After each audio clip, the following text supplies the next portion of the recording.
बिस्मिल्लाहिर्रहमानिर्रहीम। Ninth physics chapter number 3 lecture number 11 start करते हैं।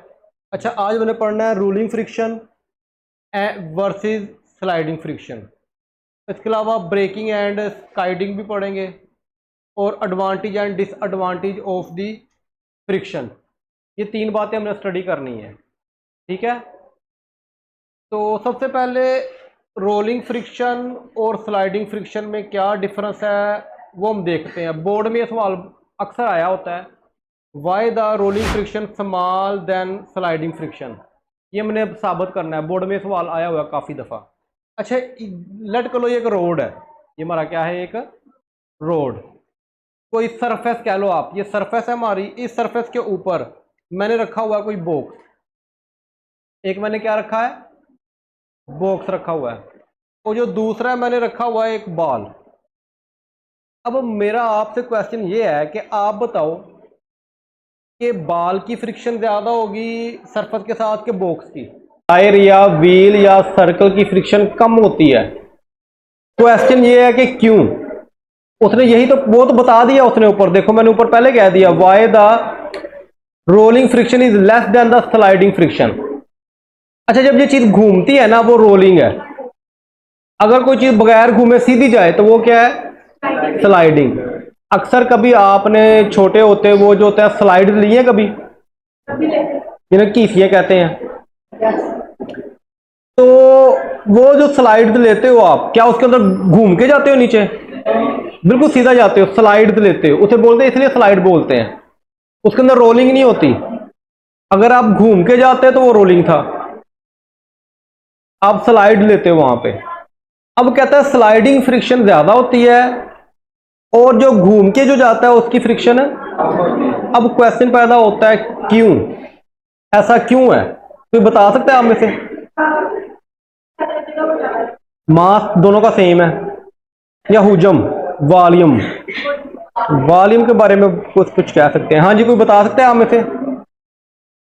बेटा आप गौर करो, जब मैं इसके ऊपर फोर्स लगाऊंगा ये मूव करेगा।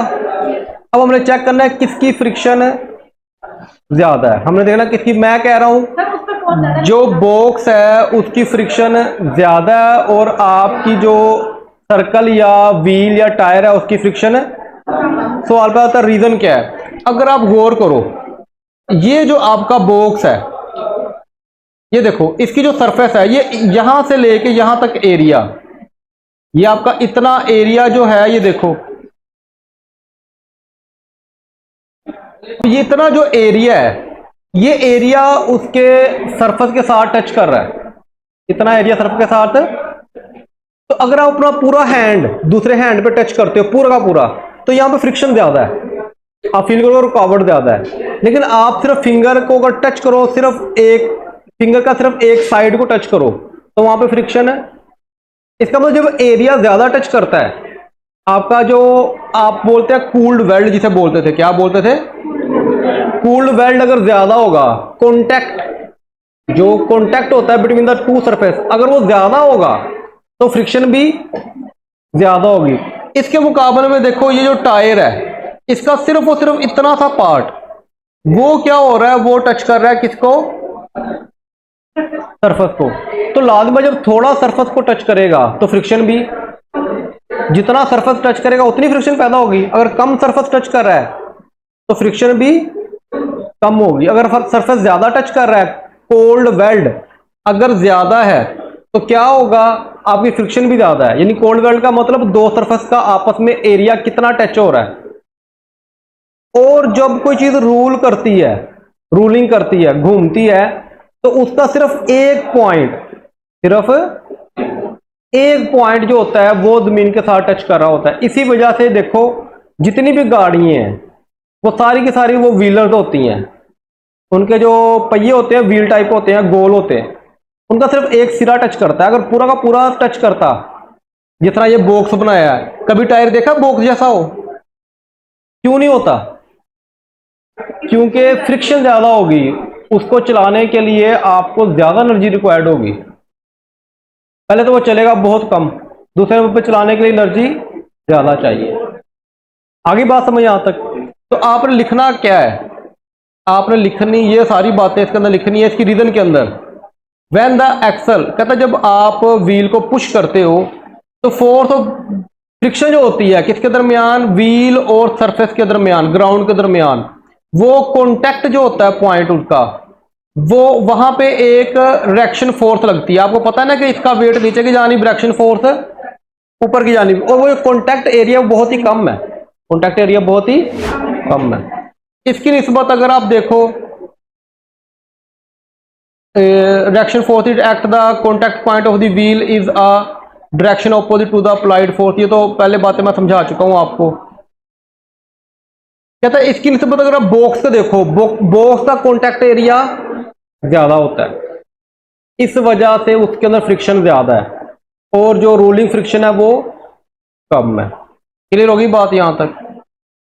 इसके एग्जाम्पल, बॉल बेरिंग आप डालते हो, रूलर बेरिंग डालते हो मशीनों के अंदर, आपके गाड़ियां जो चलाते हो वो सारे के सारे वो व्हील में होती हैं, सर्कल में होती हैं, ताकि फ्रिक्शन कम से कम पैदा हो।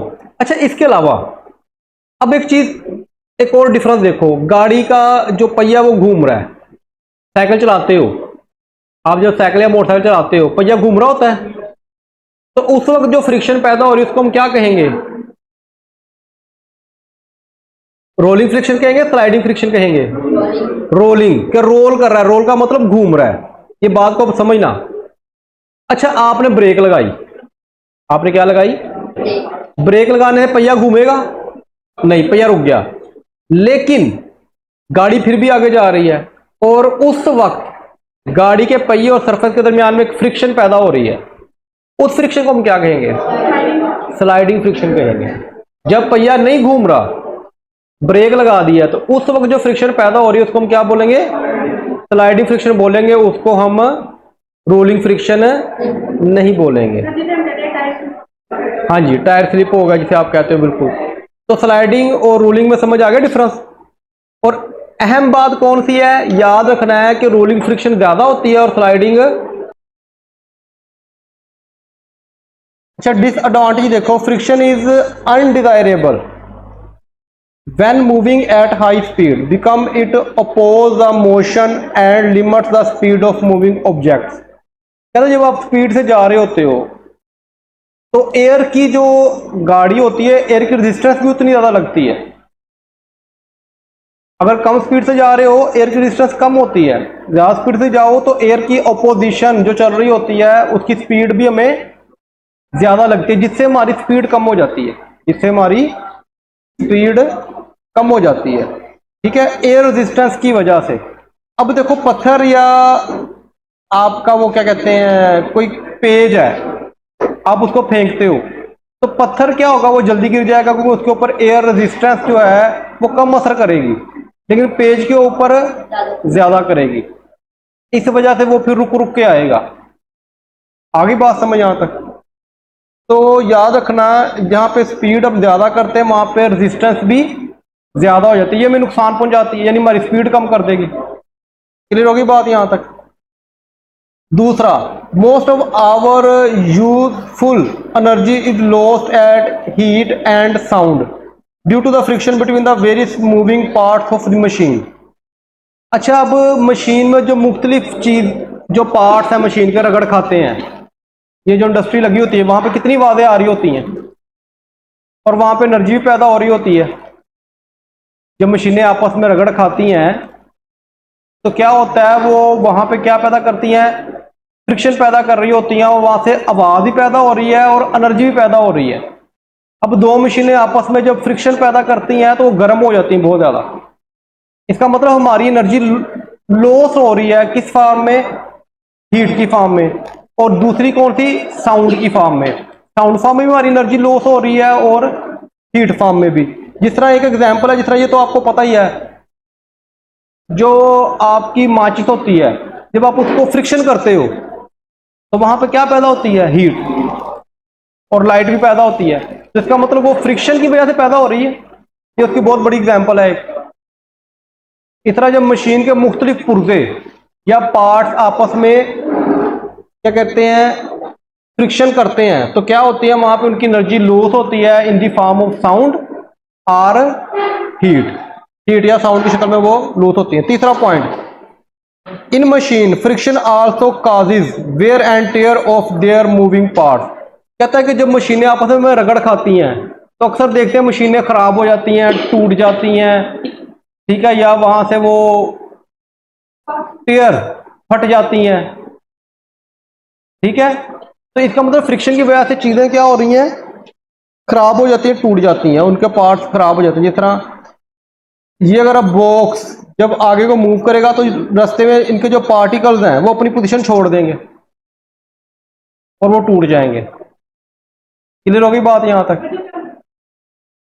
बिल्कुल रब करते हैं, वहां से वो चीजें खराब होना शुरू, खुरदरी जो होती हैं वो खराब होना शुरू हो जाती हैं। क्लियर होगी बात? ये इसके क्या है, ये डिसएडवांटेज है। 3 डिसएडवांटेज बताए हैं। पहला कौन सा था? ये आपकी जो क्या कहते हैं स्पीड है, ज्यादा होगी तो रेजिस्टेंस भी ज्यादा होगी, जिससे क्या होगी, आपकी स्पीड कम हो जाएगी, पहला नुकसान। दूसरा था कि आपकी जो फ्रिक्शन की वजह से क्या पैदा हो रही है, हीट और साउंड, तो आपकी वो भी एनर्जी ज़ाया हो रही है, किस फॉर्म में, हीट और साउंड। तीसरा मैंने क्या बताया, एंड वेयर, चीज़ों को तोड़ फोड़ देती है फ्रिक्शन। ये आपकी बुक्स के अंदर एग्जाम्पल्स हैं, मैंने वही करवाई हैं। इसके अलावा भी बहुत सारे नुकसान हैं जो कि मैं नहीं बता रहा, मैं आपकी बुक्स के अकॉर्डिंग ही बात कर रहा हूँ। अच्छा, नेक्स्ट आ गया हमारे advantage of the friction. Friction के एडवांटेजेस क्या होते हैं? We can write if there would be no friction between a paper and the pencil. कहता है अगर पेपर और पेंसिल के दरमियान में अगर फ्रिक्शन ना हो तो क्या हम लिख सकते हैं ऊपर, उसके ऊपर, पेज के ऊपर? नहीं लिख सकते, क्योंकि पेंसिल वहां पे स्लिप हो जाएगी, वो लिखा नहीं जाएगा कुछ भी। तो पेंसिल और पेपर के दरमियान में क्या होनी चाहिए, फ्रिक्शन होगी तो वो लिखा जाएगा, अदरवाइज वहां पे कुछ भी राइट नहीं कर सकता। दूसरे नंबर पे, friction enable us to walk on the ground. ये फ्रिक्शन ही होती है जो हमें ग्राउंड के ऊपर चलने में मदद देती है। अगर फ्रिक्शन नहीं होगी तो आप ग्राउंड के ऊपर मूव नहीं कर सकते। हमारे पाँव और जमीन के दरमियान क्या पैदा होती है, फ्रिक्शन, जिसकी वजह से हम चलते हैं। अगर ऑयल गिरा हो फर्श के ऊपर, बिल्कुल मार्बल फ्लोर हो और ऊपर ऑयल गिरा हो, तो क्या चल सकते हो उसके ऊपर? नहीं चल सकते, फ्रिक्शन है ही नहीं उसके अंदर। इसलिए आप तिलक के कभी इधर गिरोगे कभी उधर गिरोगे, ऐसे होता है कि नहीं? स्लाइडिंग हो जाएगी, फ्रिक्शन नहीं होगी वहां पे, फिर तो इतनी स्लाइड होगी कि आपका वहां पे आप चल नहीं सकते, फ्रिक्शन पैदा नहीं होगी। क्लियर होगी बात यहां तक? तीसरा, birds could not fly if there is no air resistance. कहता जो परिंदे हैं वो उड़ नहीं सकते अगर उनके परों और हवा के दरमियान फ्रिक्शन ना हो। ये फ्रिक्शन ही होती है जिसकी वजह से परिंदे ऊपर ऊपर मूव करते हैं, क्योंकि परों और हवा के दरमियान में क्या पैदा होती है, फ्रिक्शन। अगर एयर स्लिप होकर गुजर जाए, उसके पर को सपोर्ट ही ना करे, तो क्या होगा, वो परिंदा नीचे गिर जाएगा, ऊपर नहीं जा सकता। अच्छा, we can't run on the slippery ground. ये तो मैंने ऑलरेडी बता दिया आपको कि हम स्लिपरी ग्राउंड के ऊपर नहीं चल सकते। अगर गाड़ी है हमारी, अगर कहीं पे बहुत मुलायम है, यानी कि चिकनाई, आप कीचड़ बहुत ज्यादा है, तो वहां पता है आपको साइकिल, बाइक या क्या होती है, गाड़ी फिसल जाती है,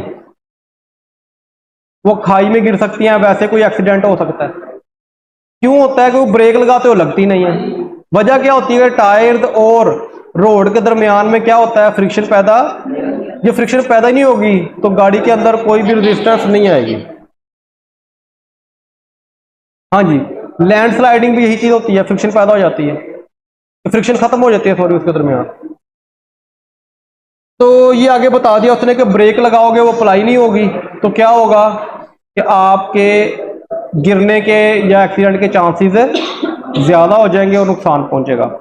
ठीक है, तो एडवांटेजेस के अंदर क्या बातें हैं? सबसे पहले नंबर पे हम लिख नहीं सकते, दूसरे नंबर पे हम चल नहीं सकते, तीसरे नंबर पे